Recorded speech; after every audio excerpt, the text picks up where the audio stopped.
ಅಪ್ಪ I love you ಪಾ.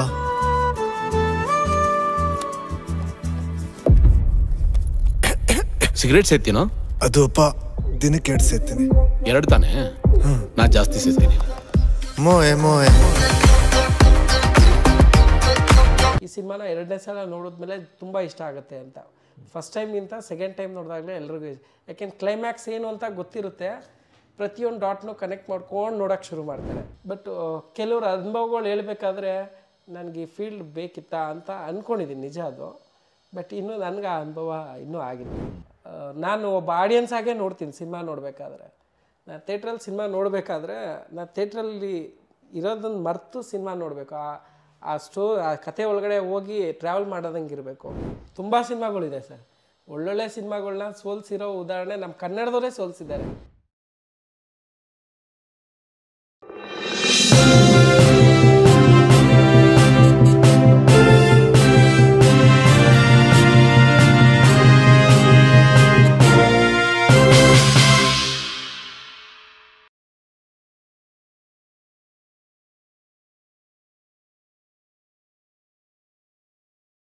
Sir, ಈ ಸಿನಿಮಾಕ್ಕೆ ನಿಮಗೆ ಕನ್ನಡದ ನೆಲದಿಂದ, ಕನ್ನಡದ ಚಿತ್ರರಂಗದ ನೆಲದಿಂದ ನಿಮಗೆ ಯಾವ ರೀತಿ ಪ್ರೋತ್ಸಾಹ ಎಲ್ಲ ಸಿಕ್ತು? ಪ್ರೋತ್ಸಾಹ ಸಿಕ್ತು ಅನ್ನೋದಕ್ಕಿಂತ ಇನ್ನೂ ಸಿಗಬೇಕಾಗಿದೆ. ಈ ಸಿನಿಮಾಗೆ ಸಿಗಬೇಕಾಗಿರೋ ಸ್ಥಾನ ಇನ್ನೂ ಸಿಕ್ಕಿಲ್ಲ. ರಫ್ಲಿ ಹೇಳ್ಬೇಕಂದ್ರೆ ಈಗ ಕರ್ನಾಟಕದಲ್ಲಿರೋ 40% ಜನನು ಇನ್ನೂ ಸಿನಿಮಾ ನೋಡಿಲ್ಲ ಸರ್. ಆಡಿಯನ್ಸ್ ಲೆಕ್ಕ ಹಾಕಿದ್ರೆ 40% ಜನನು ಸಿನಿಮಾ ನೋಡಿಲ್ಲ ಇನ್ನು. ಸೊ ಅಟ್ಲೀಸ್ಟು ಅಮೆಝಾನ್ ಈ 15ನೇ ತಾರೀಕಿಂದ ಅಮೆಝಾನಲ್ಲಿ ಎಷ್ಟು ಥಿಯೇಟ್ರಲ್ಲಿ ಬಿಡುಗಡೆ ಮಾಡಿದ್ರಿ ಟೋಟಲ್ಲು ಫಸ್ಟ್ ಡೇ 540 ಸ್ಕ್ರೀನಲ್ಲಿ, ಅಂದರೆ ಶೋ 1 ಡೇಗೆ 540 ಏನೋ 500+ ಏನೋ ಇತ್ತು. ಅಂದರೆ ರಾಜ್ಯಾದ್ಯಂತ? ಹಾಂ ಹೌದು. ಇನ್ನೊಂದು ಹೇಳಬೇಕಿತ್ತು ಸರ್, ಅದು ಬೆಳಗಾವಿಲಿ ನಾವು ಹೋಗಿ ಅಲ್ಲೆಲ್ಲ ಇದಕ್ಕೆ ಪ್ರಮೋಷನ್ಗೆ ಅಂತ ಅಲ್ಲೆಲ್ಲ ಹೋಗಿದ್ವಿ. ನಾವು ಕರ್ನಾಟಕದಲ್ಲಿ ಇದೀವ ಅಂತಲೇ ಡೌಟ್ ಹೊಡಿತು ಆಗ ನಮಗೆ. ಅಲ್ಲಿ ಕನ್ನಡ ಸಿನಿಮಾಗಳಿಗೆ ಅಷ್ಟು ಪ್ರೋತ್ಸಾಹನೇ ಇರಲಿಲ್ಲ. ಬಟ್ ನಾವು ಅಲ್ಲಿ ಹೋಗಿ ಅಪ್ರೋಚ್ ಮಾಡಿದ್ಮೇಲೆ 2 ವೀಕ್ಸ್ ಇರುತ್ತೆ, 2 ವೀಕ್ಸು ವೀಕೆಂಡ್ಗಳಲ್ಲಿ ಹೌಸ್ಫುಲ್ ಆಗುತ್ತೆ. ದೊಡ್ಡ ಇರೋದು ಮಾತ್ರ ಅಲ್ಲಿ ಹೌಸ್ಫುಲ್ ಆಗುತ್ತೆ. ಅಲ್ಲಿ ಥಿಯೇಟ್ರವ್ರನ್ನ ನಾವು ವಿಚಾರಿಸ್ದಾಗ ಹೇಳಿದ್ದು, ಹಿಂಗೆ ಬರಬೇಕು ಸರ್, ಹಿಂಗೆ ಸಣ್ಣ ಹೀರೋಗಳು ಬಂದು ಜನರುಗಳ ಜೊತೆ ಒಂದಷ್ಟು ಆಡಿಯೋ ರಿಲೀಸು ಮತ್ತೊಂದು ಮಾಡಿದ್ರೆ ಕನೆಕ್ಟ್ ಆಗ್ತಾರೆ. ಹೀಗೆ ಬಿಡ್ತಾ ಹೋದರೆ ನಾಳೆ ದಿನ ಅವರು ಕನ್ನಡ ಸಿನಿಮಾ ನೋಡಲ್ಲ ಅನ್ನೋದಕ್ಕಿಂತ ಹೆಚ್ಚಾಗಿ ಅವ್ರು ಬೇರೆ ಲ್ಯಾಂಗ್ವೇಜ್ ಅವರೇ ಆಗೋಗ್ತಾರೇನೋ ಅನ್ನೋ ಭಯ ಆಗುತ್ತೆ ಒಂದೊಂದ್ಸಲ. ಅಲ್ಲಿ ನಮ್ಮ ಕನ್ನಡದವರು ಅಂತಲೇ ಅನಿಸ್ತಾ ಇರಲಿಲ್ಲ ಅಲ್ಲಿ ಬೆಳಗಾವಿ ಸೈಡೆಲ್ಲ. ಮಾತಾಡ್ತಾ ಇದ್ದು ಬೇರೆ ಭಾಷೆನೇ. ನಾವು ಕರ್ನಾಟಕದಲ್ಲಿ ಹೊರಗಡೆ ಇದೀವಿ ಅನ್ನೋ ಡೌಟ್ ಬರ್ತದೆ. ಒಂದು ಸಿನಿಮಾಗೆ ಏನೇನು ಶಕ್ತಿ ಇದೆ ಅಂದರೆ ನೋಡಿ, ಒಂದು ನಮ್ಮ ತನನ ಉಳಿಸ್ಕೊಳ್ಳೋ ಶಕ್ತಿನೂ ಕೊಡುತ್ತೆ. ಅಂದರೆ ಈ ಸಿನಿಮಾ ಅಲ್ಲಿ ರಿಲೀಸ್ ಮಾಡೋದ್ರಿಂದ ನಮ್ಮ ಕನ್ನಡ ಅಲ್ಲೂ ಉಳಿಯುತ್ತೇನೋ ಅಂತ ಈ ಇಂಡೈರೆಕ್ಟಾಗಿ ನಾ ಹೇಳ್ತಾ ಇರೋದು. ಆಮೇಲೆ ಯಾವ ಭಾಷೆನೂ ಯಾರೂ ಉಳ್ಸೋಕ್ಕಾಗಲ್ಲ, ಅದು ಆ ಭಾಷೆಗೆ ಶಕ್ತಿ ಇದೆ. ಬಟ್ ಈ ಸಿನಿಮಾಗೆ ಈಗ ಬೇರೆ ಎಲ್ಲ ಈಗ ದೊಡ್ಡ ಹೀರೋಗಳದ್ದು ಸಿನಿಮಾಗಳು ಮಾತ್ರ ಅಲ್ಲಿ ಹೌಸ್ಫುಲ್ ಆಗ್ತಾ ಇರೋದು. ಇನ್ನು ಬೇರೆ ಲೆವೆಲ್ ಹೀರೋಗಳಿದಾರಲ್ಲ, ಈಗ ಅಜಯ್, ಪ್ರಜ್ವಲ್ ದೇವರಾಜು, ಡಾರ್ಲಿಂಗ್ ಕೃಷ್ಣ ಅವರು, ಇನ್ನು ಧನ್ವೀರು, ಇವರೆಲ್ಲರೂ ಹೋಗಿ ಅಲ್ಲಿ ಒಂದಷ್ಟು ಪ್ರಮೋಷನ್ ಅಂತ ಮಾಡಿದ್ರೆ ಬೇರೆ ಸಿನಿಮಾಗಳು ಪ್ರಭಾಕರ್ ಮಗ, ವಿನೋದ್ ಪ್ರಭಾಕರ್ ಆ ಥರದವರೆಲ್ಲ ಆ ತಲೆಮಾರಿನವರು. ಸೊ ಅಲ್ಲಿ ಸಿನಿಮಾ ಅಂದರೆ ಮೈಸೂರು, ಬ್ಯಾಂಗ್ಳೂರು ಇಷ್ಟೇ ಅಂತ ಬ್ಯಾಂಗ್ಳೂರು ಅನ್ನೋದು ಮಾತ್ರನೇ ಕೂತಿದೆ. ಸೊ ಅಲ್ಲೋಗಿ ಪ್ರಮೋಷನ್ ಮಾಡಿ ನಮ್ಮ ಕನ್ನಡ ಸಿನಿಮಾನ ಅಲ್ಲೂ ದೊಡ್ಡ ಮಟ್ಟಕ್ಕೆ ರಿಟರ್ನ್ ಬರುತ್ತೆ. ಬಟ್ ನಾವು ಅಲ್ಲೋಗಿ ಪ್ರಮೋಷನ್ ಮಾಡದೆ ಕೊಡಿ ಅಂದರೆ ಹೇಗೆ ಕೊಡ್ತಾರೆ? ಆ ಸಿನಿಮಾ ರಿಲೀಸ್ ಆಗ್ತಾ ಇದೆ ಅನ್ನೋದು ಅವ್ರಿಗೆ ಗೊತ್ತೇ ಆಗಲ್ಲ ಅವ್ರಿಗೆ. ಈ ಸಿನಿಮಾದ ಇನ್ನಿಷ್ಟು ಏನು ನಿಮಗೆ ಕಹಿ ಅನುಭವಗಳು? ಕಹಿ ಅನುಭವಗಳು ತುಂಬ ಕಡಿಮೆ ಆಗಿದೆ, ಒಳ್ಳೆ ಅನುಭವಗಳೇ ತುಂಬ ಜಾಸ್ತಿ ಆಗಿದೆ. ಒಳ್ಳೆ ಅನುಭವಗಳು ಅಂತ ಬಂದಾಗ ಏನೇನು ಇನ್ನೇನಾದರೂ ಹೇಳಲಿಕ್ಕಿದ್ರೆ ಹೇಳಿ. ಯಾಕಂದರೆ ಒಳ್ಳೆ ಸಿನಿಮಾ ಮಾಡಿದ್ದೀರಿ. ಥಿಯೇಟ್ರಿಗೆ ಬಂದವರು ಯಾರೂ ನಿಮ್ಮ ಸಿನಿಮಾ ಚೆನ್ನಾಗಿಲ್ಲ ಅಂತ ಹೇಳಿಲ್ಲ, ಎಲ್ಲರೂ ಪೂರ್ಣ ಪ್ರಮಾಣದಲ್ಲಿ ಎಂಜಾಯ್ ಮಾಡಿದ್ದಾರೆ ಸಿನಿಮಾನ. ಅದರ ಮಟ್ಟಿಗೆ ಮಾತ್ರ ಗ್ಯಾರಂಟಿ ಅದು. ಆದರೆ ಈ 25 ದಿನದ ಮರೆಯಲಾರದ ಕೆಲವು ಅನುಭವಗಳೇನಾದರೂ ಇದೆಯಾ? ಸಿಂಪಲ್ ಸುನಿ ಮತ್ತೆ ಸಿನಿಮಾ ಮಾಡ್ತೇನೆ ಅಂತ ಒಪ್ಪಿದ್ರ? ಹೌದು ಸರ್, ಖಂಡಿತವಾಗ್ಲೂ ಇನ್ನು ಏನೇ ಮಾಡಿದ್ರು ಇನ್ನು ಅವ್ರದ್ದು ಒಂದು ಇಂಟ್ರಕ್ಷನ್ ತೊಗೊಂಡೇ ಮಾಡ್ತೀವಿ. ಅಲ್ಲ, ಯಾಕಂದ್ರೆ ಅವ್ರು ಸಿನಿಮಾ ಮಾಡೋದಿಲ್ಲ ಅಂತ ಫಸ್ಟ್ ಡೇ ಅಂತ ಹೇಳಿದ್ರಲ್ಲ ನೀವು. ಇಲ್ಲ, ಅವತ್ತಿನ ದಿನಕ್ಕೆ ಆದಮೇಲೆ ತುಂಬ ಒಳ್ಳೆ ಇದೇ ಆಯಿತು ಅವ್ರಿಗೆ. ಎಲ್ಲ ಕಡೆಯಿಂದನೂ ಒಳ್ಳೆ ರೆಸ್ಪಾನ್ಸೇ ಬಂದಿದೆ ಅವ್ರಿಗೆ. ತುಂಬ ಮೆಸೇಜ್ಗಳು ಅವ್ರದ್ದು ಇನ್ಸ್ಟಾಗ್ರಾಮ್ ನೋಡಿದ್ರೆ ಗೊತ್ತಾಗುತ್ತೆ. ದಿನಕ್ಕೆ ಒಂದು 700-800 ಮೆಸೇಜ್ ಬರ್ತಿತ್ತು ಅವ್ರಿಗೆ. ಹಾಡುಗಳು ತುಂಬ ಚೆನ್ನಾಗಿದೆ ನಿಮ್ಮ ಸಿನಿಮಾದಲ್ಲಿ. ಸಿಚುವೇಶನ್ ಅಲ್ಲ, ಅದರಲ್ಲೂ ಸೆಕೆಂಡ್ ಹಾಫಲ್ಲಿ ಬರುವಂಥ ಕೆಲವು ಬಿಟ್ಟು ಸಾಂಗ್ಗಳು. ಈಗ ಒಂದು ಕಾಂತಾರ ಅಂತ ಒಂದು ಸಿನಿಮಾಗೆ ಸರ್ ಫಸ್ಟು 15 ಕೋಟಿ ಬಜೆಟಲ್ಲಿ ಆಗುತ್ತೆ, ಅದು ಸಕ್ಸಸ್ ಆಯಿತು. ಈಗ ನೆಕ್ಸ್ಟು ಕಾಂತಾರ 2ಗೆ 100 ಕೋಟಿ ಕೈ ಕೊಟ್ಟಿದ್ದಾರೆ ರಿಷಬ್ ಅವ್ರ ಕೈಗೆ. ಹಾಗೆ ಒಂದು ಸಿನಿಮಾನ ಸಕ್ಸಸ್ ಅಂತ ಇವಾಗ ನಮ್ಮದು ಒಂದು ಸಕ್ಸಸ್ ಅಂತ ಆಗಿದ್ರೆ ನೆಕ್ಸ್ಟ್ ನಾನು ಒಂದು 20 ಕೋಟಿಲೇ ಸಿನಿಮಾ ಮಾಡಬೇಕು ಅವರು ನಾವು ಅಂತ ಅಂದ್ಕೊಂಡಿದ್ವಿ. ಸೊ ಈಗ ನಮ್ಮ ದುಡ್ಡು ನಮಗೆ ಬರುತ್ತೆ ಅಂದಾಗ ಸ್ವಲ್ಪ ಯೋಚನೆ ಮಾಡ್ತೀವಿ, ಒಬ್ಬ ಪ್ರೊಡ್ಯೂಸರ್ ಆಗಿ ಯೋಚನೆ ಮಾಡ್ತೀವಿ. ಮಾಡಲೇಬೇಕಲ್ಲ, ಯಾಕಂದರೆ ನಿರಂತರವಾಗಿ ನೀವು ಪ್ರೊಡ್ಯೂಸ್ ಮಾಡಬೇಕು. ನನ್ನ ವೈಫು ಒಂದು ಮಾತು ಹೇಳಿದ್ಲು ಸರ್ ನನಗೆ ಸಿನಿಮಾ ಶುರು ಮಾಡಿದಾಗ, ನೀವು ತುಂಬ ಖುಷಿಯಾಗಿದ್ದೀವಿ ಫೈನಾನ್ಷಿಯಲಿ, ನಮ್ಗೆ ಇನ್ನು ಯಾಕೆ ದುಡ್ಡು ಬೇಕು, ಆರಾಮಾಗಿರಿ, ಯಾಕೆ ನಿಮ್ಮ ಇಂಟರ್ವ್ಯೂಗಳಲ್ಲಿ ಬರೀ ನೆಗೆಟಿವ್ ಆಗಿರೋ ಪ್ರೊಡ್ಯೂಸರ್ನೇ ನೋಡಿ ಉದಾಹರಣೆ ಕೊಡ್ತಾಯಿದ್ಲು. ನೋಡಿ, ಎಲ್ಲ ಪ್ರೊಡ್ಯೂಸರು ತುಂಬ ನೆಗೆಟಿವ್ ಆಗೇ ಇದೆ, ಯೂಟ್ಯೂಬ್ ಓಪನ್ ಮಾಡಿದ್ರೆ ದುಡ್ಡು ಕಳ್ಕೊಳ್ಳೋದು ಯಾಕೆ ಬೇಕು ಅಂತ ಹೇಳ್ತಾಯಿದ್ಲು. ನೀವು ಮಾಡೋದಾದರೆ ನಿಮ್ದು ಈ ದುಡ್ಡಲ್ಲಿ ಮಾತ್ರ ಮಾಡಬೇಕು, ಇದ್ರ ಮುಂದೆ ಕೈ ಹಾಕಬಾರ್ದು ಅನ್ನೋ ಒಂದು ಕಂಡೀಷನ್ನೇ ಹಾಕಿಲ್ಲ. ಅವ್ರದ್ದೇನು ತಪ್ಪಿಲ್ಲ, ನಿಮಗೊಂದು ಮಗಳಿದ್ದಾಳೆ, ಬದುಕಿದೆ, ಕಷ್ಟಪಟ್ಟು ದುಡಿದಿದ್ದೀರಿ. ಈಗ ಅದನ್ನು ಎಲ್ಲೋ ಒಂದು ಕಡೆ ಇಲ್ಲಿ ಸಿನಿಮಾದಲ್ಲಿ ನೀವು ಬೇಕಾದ್ರೆ 1000 ಕೋಟಿ ಇದ್ದರೂ ನಿಮಗೆ ಕಳ್ಕೊಳ್ಳೇಬೇಕು ಅನ್ನೋದಾದರೆ ಸಿನಿಮಾ ರಿಲೀಸ್ ಆಗಿ ಭಾಳ ಸುಲಭದಲ್ಲಿ ಕೆಲವು ತಿಂಗಳಲ್ಲಿ ಅಥವಾ ಕೆಲವು ಬೆರಳೆಣಿಕೆಯ ಸಿನಿಮಾದಲ್ಲಿ ಕಳ್ಕೊಬಿಡ್ಬೋದು ಇಲ್ಲಿ. ಹೌದು, ಖಂಡಿತ ಹೌದು. ನಾನು ಇಡೀ ಜೀವಮಾನದ್ದು ಸಂಪಾದನೆ ಒಂದು ಸಿನಿಮಾ ಸಾಕು. ಹೌದು. ಈಗ ಅದಕ್ಕೆ ಉದಾಹರಣೆ ತುಂಬ ಸಿನಿಮಾಗಳಿದೆ ಸರ್. ಒಳ್ಳೊಳ್ಳೆ ಸಿನಿಮಾಗಳನ್ನ ಸೋಲಿಸಿರೋ ಉದಾಹರಣೆ ನಮ್ಮ ಕನ್ನಡದವರೇ ಸೋಲಿಸಿದ್ದಾರೆ. ಉದಾಹರಣೆಗೆ ನಮ್ಮ ಶಂಕರ್ ನಾಗ್ ಅವರು ನಿರ್ದೇಶಿಸಿರ್ತಾರೆ, ಡಾಕ್ಟರ್ ರಾಜ್ಕುಮಾರ್ ಅವರು ಆ್ಯಕ್ಟ್ ಮಾಡಿರ್ತಾರೆ, ಅದು ಥಿಯೇಟ್ರಲ್ಲಿ ಸೋಲುತ್ತೆ. ಒಂದು ಮುತ್ತಿನ ಕತೆ, ಆಮೇಲೆ ಅದು ಬೇರೆ ಸಾಕ್ಷಾತ್ಕಾರ, ಮುತ್ತಿನ ಹಾರ, ಶಾಂತಿ ಕ್ರಾಂತಿ ಅವತ್ತಿನ ದಿನಕ್ಕೆ ಪ್ಯಾನ್ ಇಂಡಿಯಾ ಸಿನಿಮಾ. ಅದೊಂದು ಸಿನಿಮಾ ಆಗಿದ್ರೆ ಅಲ್ಲ, ನಿಜವಾದ ಪ್ಯಾನ್ ಇಂಡಿಯಾ ಸಿನಿಮಾ ಅದು. ಮತ್ತು ಆಫ್ರಿಕಾದಲ್ಲಿ ಶೀಲಾ ಇವೆಲ್ಲ, ಯಾಕಂದರೆ ಆಫ್ರಿಕಾದಲ್ಲಿ ಶೀಲಕ್ಕೆ ಫ್ಲೈಟಲ್ಲಿ ಆ ಕಾಲದಲ್ಲಿ 80 ಜನ ಚಿಲ್ಲರೆ ಜನರನ್ನು ವಿದೇಶಕ್ಕೆ ಕರ್ಕೊಳೋದು 2-3 ಭಾಷೆಯಿಂದ. ಈಗಿನವ್ರು ಪ್ಯಾನ್ ಇಂಡಿಯಾ ಹೇಳ್ತಾರಲ್ಲ, ಅದು ಎಂಥ ಪ್ಯಾನ್ ಇಂಡಿಯಾ ಕೇಳ್ತೇನೆ ನಾನು, ಅದು ಡಬ್ಡ್ ಇಂಡಿಯಾ, ಅದು ಡಬ್ ಮಾಡಿ ಬಿಡ್ತಾ ಇದ್ದಾರೆ ತಾನೆ. ಶಾಂತಿ ಕ್ರಾಂತಿಯಲ್ಲಿ ಎಲ್ಲ ಭಾಷೆಯ ಕಲಾವಿದರನ್ನ ಇಟ್ಕೊಂಡು ಮಾಡಿದ್ರು. ನಾನು ಕೇಳ್ಪಟ್ಟಿದೆ ಸರ್. ಒಂದು ಸೀನು ರವಿಚಂದ್ರ ಅವ್ರು ಮಾಡ್ತಾ ಇದ್ರು, ಇನ್ನೊಂದು ಸೀನು ಇವ್ರು ಮಾಡ್ತಾ ಇದ್ರು. ಹೌದು, ರಜನಿಕಾಂತ್ ಇನ್ನೊಂದು ಸೀನು ಇವ್ರು ಮಾಡಿ. ಆಫ್ರಿಕಾದಲ್ಲಿ ಶೀಲನು ಅದೇ ಥರ ಮಾಡಿದ್ದು. ಒಂದು ಕನ್ನಡದಲ್ಲಿ ಮಾಡಿ ಎಲ್ಲವನ್ನು ಡಬ್ ಮಾಡಿಬಿಟ್ಟಿಲ್ಲ. ಸೊ ಆ ಥರದ ಆ ಸಿನಿಮಾಗಳು ಗೆದ್ದಿದ್ರೆ ಇವತ್ತು ಯಾವ ತೆಲುಗು ತಮಿಳು ಆ ಎಲ್ಲ ಇಂಡಸ್ಟ್ರಿಗಿಂತ ನಮ್ಮ ಬೇರೆ ಲೆವೆಲ್ಲೇ ಹೋಗಿರೋದು. ಆ ಸಿನಿಮಾಗಳು ಸೋಲು ತುಂಬ ಸಿನಿಮಾಗಳನ್ನ ನೋಡಿ. ಈಗ ಆ ಸಿನಿಮಾ ಮಾಡ್ತಾರೆ, ಸೋಲುತ್ತೆ, ನೆಕ್ಸ್ಟ್ ಅವ್ರಿಗೆ ಫೈನಾನ್ಷಿಯಲಿ ಸ್ಟ್ರಾಂಗ್ ಇಲ್ಲ ಅಂದರೆ ಕಡಿಮೆ ಬಜೆಟ್ ಮಾಡ್ತಾರೆ, ಅವ್ರ ಆಸೆ ಇರಲ್ಲ. ಸೊ ಈಗ ನೋಡಿ ಅವ್ರದ್ದು ಸಿನಿಮಾ ಹೇಗೆ ಬರ್ತಾ ಇದೆ. ಈಗ ಅಂಥ ಒಳ್ಳೆ ಡೈರೆಕ್ಟ್ರನ್ನ ಸೈಡಿಗೆ ಕೂರೋ ಥರ ಮಾಡಿದೆ ಅದು. ಸೊ ಅವ್ರ ಬಗ್ಗೆ ಮಾತಾಡೋಷ್ಟು ಯೋಗ್ಯತೆ 1% ಇಲ್ಲ ನಮಗೆ. ಬಟ್ ನಾನು ಅವ್ರದ್ದು ಡೈರೆಕ್ಟ್ರಾಗಿ ನಾನು ತುಂಬ ಪ್ರೀತಿಸುವಂಥ ಅಭಿಮಾನಿ, ಅದಕ್ಕೆ. ಗೊತ್ತಾಯ್ತು. ಈಗ ನಿಮ್ಮ ಸಿನಿಮಾ ಬಿಡುಗಡೆ ಆದಮೇಲೆ ನಿಮ್ಮ ಹೆಂಡತಿ ಏನಂದ್ರು? ಇಲ್ಲ, ಫಸ್ಟ್ ಡೇ ಅವಳು ಒಂದು ಸಣ್ಣ ಸೀನು ತೋರಿಸೇ ಇರಲಿಲ್ಲ ಅವಳಿಗೆ.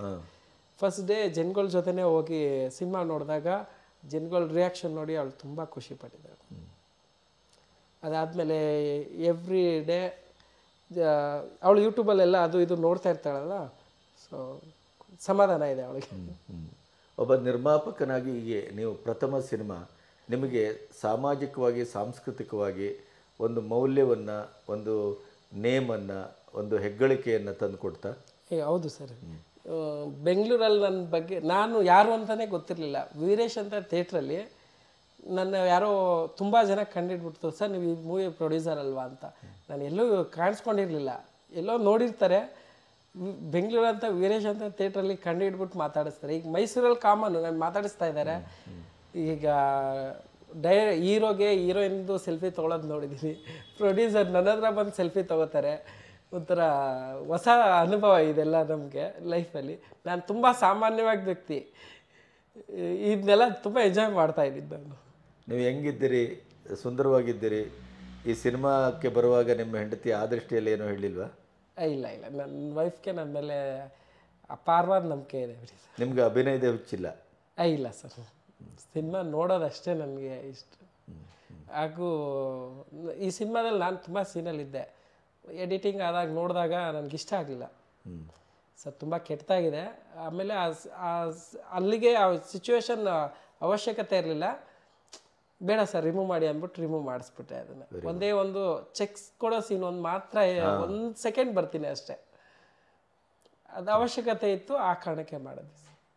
ಅವಶ್ಯಕತೆ ಇಲ್ಲದೆ ನನ್ನದೇ ಆದ ಒಂದು ಕಲ್ಪನೆಗಳಿದೆ, ಸಿನಿಮಾ ಹೀಗೆ ಇರಬೇಕು ಅಂತ. ನಾನು ಒಬ್ಬ ಆಡಿಯನ್ಸ್ ಆಗೇ ನೋಡ್ತೀನಿ ಸಿನಿಮಾ ನೋಡಬೇಕಾದ್ರೆ. ನಾನು ಥಿಯೇಟ್ರಲ್ಲಿ ಸಿನಿಮಾ ನೋಡಬೇಕಾದ್ರೆ ನಾನು ಥಿಯೇಟ್ರಲ್ಲಿ ಇರೋದನ್ನು ಮರೆತು ಸಿನಿಮಾ ನೋಡಬೇಕು. ಆ ಕತೆ ಒಳಗಡೆ ಹೋಗಿ ಟ್ರಾವೆಲ್ ಮಾಡೋದಂಗೆ ಇರಬೇಕು. ಈಗ ಫಾರ್ ಎಕ್ಸಾಂಪಲ್ ಒಂದು ತಾಯಿ ಮಗಂದು ಸೆಂಟಿಮೆಂಟ್ ಸೀನು ಅಂದರೆ ನಮ್ಮ ಮನೇಲಿರೋ ನಮ್ಮ ಅಮ್ಮ ನೆನಪಾಗಬೇಕು. ಹೌದಪ್ಪ. ನನ್ನ ತಂಗಿ ಅಣ್ಣ ತಂಗಿ ಇದು ಏನೋ ಒಂದು ಸೀನ್ ಇದ್ದರೆ ನನ್ನ ತಂಗಿ ನೆನಪಾಗಬೇಕು, ಆ ಸೀನ್ ನೋಡಿ. ಆಮೇಲೆ ಏನೋ ಒಂದು ಫಸ್ಟ್ ನೈಟ್ ಸೀನ್ ಇದ್ರೂ ನನ್ನ ಫಸ್ಟ್ ನೈಟಲ್ಲಿ ಇದನ್ನು ಮಾಡೋಕ್ಕಾಗಲಿಲ್ವ ಅಂತ ಕೊರಗಬೇಕು. ಈ ಥರ ಇರಬೇಕು ಅಂತ ನಾನು ಆಸೆ ಪಡ್ತೀನಿ. ಈಗ ಈ ಸಿನಿಮಾ ಆದ ಮೇಲೆ ಮುಂದೇನು, ಅಥವಾ ಈ ಸಿನಿಮಾ ಈಗ ಥಿಯೇಟ್ರಿಂದ ಒಂದು ಹಂತದಲ್ಲಿ 25 ದಿನ ಮುಂದುವರಿತಾ ಇದೆ. ಬಹುಶಃ ಅದು ಇನ್ನೂ ದಿನ ಹೋದಾಗೆ ಜನರ ಬಾಯಿ ಮಾತಿನಿಂದ ಇನ್ನಿಷ್ಟು ಜನಗಳನ್ನು ಅದು ಎಳೆದು ತರಬಹುದು ಅಂತ ನಾನು ನಂಬಿದ್ದೇನೆ. ಹೌದು ಸರ್, ಅಮೆಝಾನಲ್ಲಿ ತುಂಬ ದೊಡ್ಡ ಮಟ್ಟಕ್ಕೆ ಸಕ್ಸಸ್ ಆಗುತ್ತೆ ಅನ್ನೋದು ನಮ್ಮೆಲ್ಲರಿಗೂ ನಂಬಿಕೆ. ಅದು ಹೌದು. ಈಗ ನಿಮಗೆ ಈ ಸಿನಿಮಾ ಎಷ್ಟು ಇಷ್ಟ ಆಯಿತು, ಮತ್ತು ಮೊದಲ ಬಾರಿಗೆ ನೋಡಿದಾಗ ನಿಮಗೆ ಆ ಸಿನಿಮಾ ಎಲ್ಲಿ ನಿಮ್ಮನ್ನು ಹೆಚ್ಚು ಕಾಡಿತ್ತು? ಸ್ಪೆಷಲಿ ನಾನು ಇದು 2ನೇ ಸಲ ಸಿನಿಮಾ ಎಲ್ಲರೂ ಹೇಳೋದು ಈ ಸಿನಿಮಾನ 2ನೇ ಸಲ ನೋಡಿದ್ಮೇಲೆ ತುಂಬ ಇಷ್ಟ ಆಗುತ್ತೆ ಅಂತ. ಫಸ್ಟ್ ಟೈಮ್ಗಿಂತ ಸೆಕೆಂಡ್ ಟೈಮ್ ನೋಡಿದಾಗಲೇ ಎಲ್ರಿಗೂ, ಯಾಕೆಂದ್ರೆ ಕ್ಲೈಮ್ಯಾಕ್ಸ್ ಏನು ಅಂತ ಗೊತ್ತಿರುತ್ತೆ, ಪ್ರತಿಯೊಂದು ಡಾಟ್ನು ಕನೆಕ್ಟ್ ಮಾಡ್ಕೊಂಡು ನೋಡೋಕ್ಕೆ ಶುರು ಮಾಡ್ತಾರೆ. ಸೊ ನಾನು 2ನೇ ಸಲ ನೋಡಿದಾಗಲೇ ಕೇರಳದಲ್ಲಿ ಇದು ಏನು DA ಇದು ಮಾಡೋ ಟೈಮಲ್ಲಿ ನೋಡಿರ್ತೀನಿ, ಬಟ್ ಫುಲ್ಲು ಫ್ಲೆಚ್ಚರ್ ಸಿನಿಮಾ ನೋಡೇ ಇರಲಿಲ್ಲ. ಇನ್ಫ್ಯಾಕ್ಟ್ ಸುನಿ ಸರ್ ಅದರಲ್ಲಿ ಸಿನಿಮಾದಲ್ಲಿ ಒಂದು ಸೀನಲ್ಲಿ ಬರ್ತಾರೆ, ಆ ಸೀನ್ ನಾನು ನೋಡೇ ಇರಲಿಲ್ಲ, ಥಿಯೇಟ್ರಲ್ಲೇ ನೋಡಿದ್ದು ನಾನು. ಪ್ರೊಡ್ಯೂಸರಾಗಿ ನಾನೇ ಆ ಸೀನ್ ನೋಡಿರಲಿಲ್ಲ, ತುಂಬ ಶಾಕ್ ಆಯಿತಾ ಅದು ನೋಡಿದಾಗ. ಸೊ ವೀರೇಶಲ್ಲಿ ಸೆಕೆಂಡ್ ಟೈಮ್ ನೋಡ್ತೀನಿ ನಾನು, ಅದು ಆ ಕ್ರೌಡಲ್ಲಿ.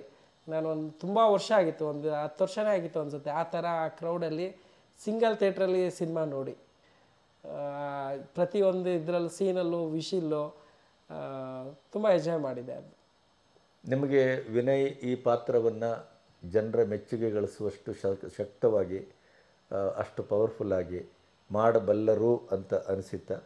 ಇಲ್ಲ, ನಾನು ಅಷ್ಟೊಂದು ಜಡ್ಜ್ ಮಾಡೋಷ್ಟು ದೊಡ್ಡವನಲ್ಲ. ನನಗೆ ಬರೀ ಸಿನಿಮಾ ನೋಡೋದು ಮಾತ್ರ ನನಗೆ ಗೊತ್ತಿದ್ದೆ ಹೊರತು. ಅವ್ರ ಸಿನಿಮಾ ಮೊದಲಿಂದೆಲ್ಲ ನೋಡಿದ್ರಲ್ಲ? ಹಾಂ, ನೋಡಿದೆ ಸರ್. ಅನಂತ ನಸ್ರತ್ತು ತುಂಬ ಇಷ್ಟ ಅವ್ರದ್ದು ನನಗೆ. ಅದರಲ್ಲಿ ಒಂದು ಕ್ಲೈಮ್ಯಾಕ್ಸ್ ಸೀನ್ ಒಂದು ಬರುತ್ತೆ, ಅದನ್ನು ಅವ್ರಿಗೆ ಹೇಳ್ತಾ ಇದ್ದೆ ನಾನು ಯಾವಾಗಲೂ.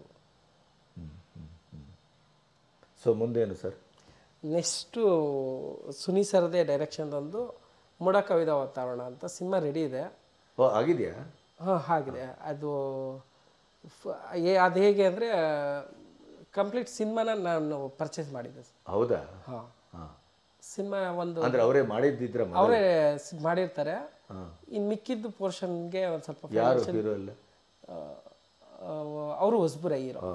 100% ಈಗ ಈ ಸಂದರ್ಭದಲ್ಲಿ ಹೇಳ್ತೀನಿ, ನಾನು ಸಿನಿಮಾ ತೋರಿಸಿದಾಗ ಫಸ್ಟ್ ಟೈಮ್ ನಾನು ನೋಡ್ಬೇಕಾದ್ರೆ ಹೊಸಬ ಹೀರೋ ಅಂತ ಅಂದ್ಕೊಂಡೇ ನೋಡಿದ್ವಿ. ಫಸ್ಟ್ 10 ನಿಮಿಷ ಮಾತ್ರ ಅವ್ರು ಹೊಸಬ ಅಂತ ಫೀಲ್ ಆಗುತ್ತೆ ಸರ್. ಅದಾದಮೇಲೆ ಸಿನಿಮಾ ನೋಡ್ಕೊಂಡು ಈಚೆ ಬರಬೇಕಾದ್ರೆ ಒಳ್ಳೆ ಲೆಜೆಂಡ್ ಹೀರೋ ಥರನೇ ಆ್ಯಕ್ಟ್ ಮಾಡಿದ್ದಾರೆ, ಅಷ್ಟು ಅದ್ಭುತವಾಗಿ ಆ್ಯಕ್ಟ್ ಮಾಡಿದ್ದಾರೆ. ಸಿನಿಮಾ ಒಂದು ಸರಳ ಪ್ರೇಮ ಕಥೆ ಯಾರ್ಯಾರಿಗೆ ಇಷ್ಟ ಆಗಿದೆಯೋ ಅವರೆಲ್ರಿಗೂ ಆ ಸಿನಿಮಾ ಇನ್ನೂ ತುಂಬ ಇಷ್ಟ ಆಗುತ್ತೆ. ಸಿಂಪಲ್ ಸುನಿ ಅವ್ರಿಗೆ ಇನ್ನೊಂದು ದೊಡ್ಡ ಬ್ರೇಕ್ ಕೊಡೋವಂಥ ಸಿನಿಮಾ ಸರ್. ಯಾವ ಬರ್ಬೋದೇನು? ಮೋಸ್ಟ್ಲಿ ಈಗ ಸಿನಿಮಾ ರೆಡಿ ಇದೆ, ಒಂದು ಅದನ್ನು ಮಲಯಾಳಮಲ್ಲೂ ಸಿನಿಮಾ ಮಾಡಬೇಕು, ಅದನ್ನು ಅಟ್ ಎ ಟೈಮಲ್ಲಿ ಬಿಡಬೇಕು ಅಂತ. ನಮ್ಮ ಕನ್ನಡದಲ್ಲಿ ಒಬ್ಬರು ಸರ್ಪ್ರೈಸ್ ಹೀರೋ ಅದರಲ್ಲಿ ಒಂದು ಗೆಸ್ಟ್ ಅಪಿಯರೆನ್ಸ್ ಪಾತ್ರ ಮಾಡಿದ್ದಾರೆ. ಆ ಪಾತ್ರನ ಮಲಯಾಳಮಲ್ಲಿ ಶೂಟ್ ಮಾಡಿ ಮಲಯಾಳಮಲ್ಲೂ ಮಾಡೋಣ ಅಂತ. ಯಾಕೆಂದರೆ ನೀವೇ ನೋಡಿದ್ರೆ ಬೆಂಗಳೂರಲ್ಲಿ ಕನ್ನಡ ಸಿನಿಮಾಗಿಂತ ಮಲಯಾಳಮು ಅದರ್ ಲ್ಯಾಂಗ್ವೇಜ್ ಸಿನಿಮಾ ನೋಡೋರೇ ಜಾಸ್ತಿ ಇದ್ದಾರೆ. ಆ ಆಡಿಯನ್ಸ್ಗೂ ತಲುಪಬೇಕು ನಮ್ಮ ಸಿನಿಮಾ ಅಂತ ಮಾಡ್ತಾಯಿದ್ದೀವಿ. ಸೊ ಅಟ್ ಎ ಟೈಮಲ್ಲಿ ಬ್ಯಾಂಗ್ಳೂರಲ್ಲಿ ಮಲಯಾಳಮಲ್ಲೂ ಬಿಡ್ತೀವಿ, ಕನ್ನಡದಲ್ಲೂ ಬಿಡ್ತೀವಿ. ನೋಡೋಣ ಕನ್ನಡದವ್ರು ಎಷ್ಟು ಜನ ನೋಡ್ತಾರೆ, ಮಲಯಾಳಮಲ್ಲಿ ಎಷ್ಟು ಜನ ನೋಡ್ತಾರೆ ಅಂತ. ಸಿನಿಮಾ ನಿರ್ಮಾಣಕ್ಕೆ ಬಂದು ನಾನು ಎಲ್ಲೋ ಮಿಸ್ಟೇಕ್ ಮಾಡಿದೆ ಅಂತ ಅನಿಸಿಲ್ಲ? ಕೆಲವ್ರದ್ದು ಬೇರೆಯವ್ರ ನನಗೆ ಇನ್ನೂ ಆ ಅನುಭವ ಆಗಿಲ್ಲ. ಬಟ್ ಕೆಲವ್ರ ಅನುಭವಗಳು ಹೇಳ್ಬೇಕಾದ್ರೆ ನನಗೆ ಈ ಫೀಲ್ಡ್ ಬೇಕಿತ್ತಾ ಅಂತ ಅಂದ್ಕೊಂಡಿದ್ದೀನಿ, ನಿಜ ಅದು. ಬಟ್ ಇನ್ನೂ ನನಗೆ ಆ ಅನುಭವ ಇನ್ನೂ ಆಗಿಲ್ಲ. ಬಟ್ ಅಂದ್ಕೊಂಡು ಬಜೆಟಲ್ಲೇ ಮುಗಿಸಿದ್ರಾ? ಇಲ್ಲ ನಾವು ಅವರು ಏನು ಬಜೆಟ್ ಕೊಟ್ಟಿದ್ರು ಅದಕ್ಕಿಂತ ಡಬಲ್ ಆಯಿತು ಬಜೆಟು. ಅದು ಅಂದ್ಕೊಂಡಿದ್ದು ಬಜೆಟಲ್ಲಿ ಆಗಿದ್ರೆ ಇಷ್ಟೊತ್ತಿಗೆ ನಾನು ಆಲ್ರೆಡಿ ಲಾಭದಲ್ಲೇ ಇರ್ತಾಯಿದ್ದೆ. ಅದು ತಪ್ಪಲ್ವ ಅದು? ಸರ್ ಇಲ್ಲ, ಆ್ಯಕ್ಚುಲಿ ಸುನಿ ಸರ್ದೆಲ್ಲ ತಪ್ಪು, ನನ್ನ ತಪ್ಪು ಇದೆ ಅದು. ಹೇಗೆ ಅದು? ಈಗ ಯಾವುದೋ ಒಂದು ಸೀನ್ ನನಗೆ ಹೇಳ್ತಾರೆ, ಇಲ್ಲ ಸರ್ ನನಗೆ ಈ ಥರ ಬೇಡ, ಇದನ್ನು ಇನ್ನು ಸ್ವಲ್ಪ ಬೇರೆ ಥರ ಮಾಡೋಣ. ಅದರ ಖರ್ಚಿಗೆ ದಾರಿ ನಾನೇ ಮಾಡಿಕೊಡ್ತಾ ಇದ್ದೆ. ಅದರಲ್ಲಿ ನನ್ನ ಸ್ನೇಹಿತರೊಬ್ಬರು ಮಿನಿಸ್ಟ್ರು ಪಾತ್ರ ಮಾಡಿದ್ದಾರೆ. ಆ ಸೀನ್ ಅವರು ಸುನಿ ಸರ್ ಬೇರೆ ಥರ ಹೇಳಿದರು. ನನಗೆ ಅವರು ಒಂಥರ ಶ್ರೀರಂಗರಾಜು ಅಂತ ನಮ್ಮ ಸ್ನೇಹಿತರು, ನನ್ನ ಗುರುಗಳಿದ್ದಂಗೆ ಅವರು. ಇಲ್ಲ ಅವ್ರ ಗುರುಗಳ ಕಾರಣಕ್ಕೆ ಇನ್ನೊಂದು ರೀತಿ ತೀರಿಸ್ಬೇಕು ಅಂತ. ಇಲ್ಲ ಸರ್ ಅವ್ರನ್ನ ಅದರಲ್ಲಿ ಬರೀ MLA ಅಂತ ಹೇಳಿರ್ತಾರೆ, MLA ಬೇಡ ಸರ್ ಮಿನಿಸ್ಟ್ರು ಮಾಡಿ. ಮಿನಿಸ್ಟ್ರು ಮಾಡಿ ಒಂದು ದೊಡ್ಡ ಕನ್ವೆನ್ಷನ್ ಹಾಲಲ್ಲಿ ಒಂದು ಪ್ರೆಸ್ ಮೀಟ್ ಮಾಡೋದು. ಆ ಥರ ಅದು ಕನ್ವೆನ್ಷನ್ ಹಾಲ್ದು ಒಂದು ದಿನದ್ದು ರೆಂಟು 5 lakhs, 4 days ಶೂಟ್ ಮಾಡಿರ್ತೀವಿ. 20 ಲಕ್ಷ ಅಲ್ಲಾಗುತ್ತೆ. ಸೊ ಅವ್ರದ್ದಲ್ಲಾಗತ್ತೆ ತಪ್ಪು, ನನ್ನ ತಪ್ಪು ಸರ್. ನಾನು ಸಿನಿಮಾ ಚೆನ್ನಾಗಿ ಬರಲಿ ಅನ್ನೋದು. ಅದು ಮಾಡಿದ್ದಕ್ಕೆ ಜಸ್ಟಿಫಿಕೇಶನ್ ಇದೆಯಾ ನಿಮಗೆ? ಸಿನಿಮಾ ನೋಡಿ, ಈಗ ನೋಡಿ ಜನ ನೋಡ್ಕೊಂಡು ಹೋಗ್ಬೇಕಾದ್ರೆ ಒಳ್ಳೆ ಸಿನಿಮಾ ಮಾಡಿದ್ದೀರಾ, ನನಗೆ ಗೊತ್ತಿಲ್ಲದೆ ಇರೋದು ಸಿನಿಮಾ ನೋಡ್ಕೊಂಡು ಹೋದ್ಮೇಲೆ ನನಗೆ ಅವ್ರು ಯಾರು ಅಂತ ಗೊತ್ತಿರಲ್ಲ ಸರ್, ತುಂಬ ಚೆನ್ನಾಗಿದೆ ಅಂದ್ಬಿಟ್ಟು ಒಂದೊಂದು ಫೋಟೋ ಕ್ಲಿಕ್ ಮಾಡಿ ಕಳಿಸ್ತಾರೆ. ಇದಕ್ಕಿಂತ ಇನ್ನೇನು ಬೇಕು? ಈ ದುಡ್ಡು ಎಷ್ಟಿದ್ರೆ ಏನು ಪ್ರಯೋಜನ? ಈ ಆನೆಸ್ಟ್ ಹೊಗ್ಲಿಕ್ಕೆ ಇದೆಯಲ್ಲ, ಸುಮ್ಮನೆ ಹೊಗಳೋದು ಬೇರೆ, ಆನೆಸ್ಟಾಗಿ ಹೊಗ್ಲಿಕ್ಕೆ ತೊಗೊಳೋದಿದೆಯಾ, ಅದು ಅನುಭವ ಬೇರೆ ಥರ ಇರುತ್ತೆ ಸರ್. ಈಗ ಅದು ನಿಮ್ಮ ಬಾಯಿಂದನೂ ಆ ಹೊಗ್ಲಿಕ್ಕೆ ಬಂತು ನೋಡಿ. ಈಗ ನಾನು ನಿಮ್ಮ ಅಭಿಮಾನಿ, ನಾವು ಪ್ರೀತಿಸೋರು ಹೊಗಳಿದ್ರೆ ನಮ್ಮ ವಸ್ತು ಬಗ್ಗೆ ಅಥವಾ ನಮ್ಮ ಸಿನಿಮಾ ಬಗ್ಗೆ ಹೊಗಳಿದ್ರೆ ನಮಗೇನೋ ಒಂಥರ ದೊಡ್ಡ ಇರ್ಮೆ ಬಂದಾಗ. ನಿಮ್ಮ ಈ ಸರಳತೆ, ಈ ಶುದ್ಧವಾದ ಮನಸ್ಸು, ಆಮೇಲೆ ಒಳ್ಳೆ ಸಿನಿಮಾ ಮಾಡಬೇಕು ಅನ್ನುವ ಕನಸು, ಇವೆಲ್ಲವೂ ಹಾಗೆ ಉಳಿಲಿ. ಯಾವತ್ತೂ ಅದನ್ನು ಕೆಡಿಸುವಂಥ ಪರಿಸ್ಥಿತಿ ನಿಮಗೆ ಬರಬಾರ್ದು, ಕೆಡಬೇಡಿ. ಯಾಕಂದರೆ ನೀವು ಸಿನಿಮಾ ರಂಗದ ಒಳಗಡೆ ಇದ್ದು ಒಂದು ರೀತಿ ಹೊರಗಡೆ ಇದ್ದೀರಿ. ಯಾಕಂದರೆ ಮೈಸೂರಲ್ಲಿದ್ದೀರಿ. ಈ ಬೆಂಗಳೂರಲ್ಲೇ ಇದ್ದಿದ್ದಾದರೆ ನಿಮ್ಮನ್ನು ಇನ್ನೂ ಕೆಡುವ ಎಲ್ಲ ಸಾಧ್ಯತೆ ಇತ್ತೇನೋ. ಬಟ್ ಒಂದು ಸಂತೋಷದ ಸಂಗತಿ ಅಂದರೆ ಇಂಥ ಒಂದು ಒಳ್ಳೆ ಸಿನಿಮಾ ಮಾಡಿ ಮತ್ತೆ ನೀವು ಸಿನಿಮಾ ಮಾಡ್ತೀರಿ ಅಥವಾ ಮತ್ತೆ ನಾನು ಸಿನಿಮಾ ನಿರ್ಮಾಣ ಮಾಡೋದನ್ನು ಮುಂದುವರಿಸ್ತೀರಿ ಅನ್ನುವಂಥ ಇನ್ನೊಂದು ಆಸೆ ಇದೆ ಸರ್ ನನಗೆ. ಒಂದು ಥಿಯೇಟ್ರ್ ಕಟ್ಟಬೇಕು. ಥಿಯೇಟ್ರಲ್ಲಿ 4 ಸ್ಕ್ರೀನು ಇರುತ್ತೆ. ಆ 4 ಸ್ಕ್ರೀನೂ ಕನ್ನಡ ಸಿನಿಮಾ ಮಾತ್ರ ಹಾಕ್ತೀನಿ. ಸುನಿ ಸರ್ ಜೊತೆ ಚರ್ಚೆ ಮಾಡಿದೆ. ಅಲ್ಲಿ ಬರೀ 4 ಸಿನಿಮಾ ಮಾತ್ರ ಇರಬಾರ್ದು, ಯಾವ್ಯಾವ ಸಿನಿಮಾ ಇರುತ್ತೆ ಅಷ್ಟು ಸಿನಿಮಾ ಅಪ್ಲೋಡ್ ಇರಬೇಕು. ಆಡಿಯನ್ಸು ಯಾವ ಸಿನಿಮಾಗೆ ಬುಕ್ ಜಾಸ್ತಿ ಮಾಡ್ತಾರೆ ಆ ಸಿನಿಮಾನ ಅಲ್ಲಿ ಹಾಕಬೇಕು. ಅದು ನನ್ನ ಮೈಂಡಲ್ಲಿ ಇನ್ನೂ ಬೇರೆ ಬೇರೆ ಥರ ಇದೆ, ಅದನ್ನೆಲ್ಲ ಹೇಳೋಕ್ಕೆ ಬರಲ್ಲ. ಕರೆಕ್ಟ್. ಯಾಕೆಂದ್ರೆ ಥಿಯೇಟ್ರಿಗೆ ತುಂಬ ಕಡಿಮೆ ಆಗ್ತಾ ಇದೆ, ಅದರಲ್ಲಿ ಕನ್ನಡ ಸಿನಿಮಾಗೆ. ಹೌದು. ಸೊ ನಾನು ಮೈಸೂರಲ್ಲಿ ನನ್ನ ಜಾಗ ಇದೆ, ಸ್ವಂತ ಜಾಗಗಳು. ಬ್ಯಾಂಗ್ಳೂರಲ್ಲಿ ಇದ್ದಿದ್ರೆ ಮಾಡಿಬಿಡ್ತಾ ಇದ್ದೆ. ಮೈಸೂರಲ್ಲಿ ಜನಸಂಖ್ಯೆಗೂ ಬ್ಯಾಂಗ್ಳೂರಲ್ಲಿರೋ ಜನಸಂಖ್ಯೆಗೂ ವ್ಯತ್ಯಾಸ ಇದೆ. ಕರೆಕ್ಟ್. ಬ್ಯಾಂಗ್ಳೂರಲ್ಲಿ ನನ್ನ ಸ್ವಂತ ಜಾಗ ಏನಾದ್ರು ಇದ್ದಿದ್ರೆ ಖಂಡಿತವಾಗ್ಲೂ ಇದು ಮಾಡಿಬಿಡ್ತಾ ಇದ್ದೆ. ಸೊ ಈಗಲೂ ಇದ್ರ ಮುಖಾಂತರ ಏನು ಹೇಳ್ಬೋದು ಅಂದರೆ, ಯಾರಾದರೂ ಸ್ವಂತವಾಗಿ ಜಾಗ ಇದ್ದರೆ ನನಗೆ ಅದರಿಂದ ಯಾವುದೇ ಲಾಭ ಬೇಕಾಗಿಲ್ಲ.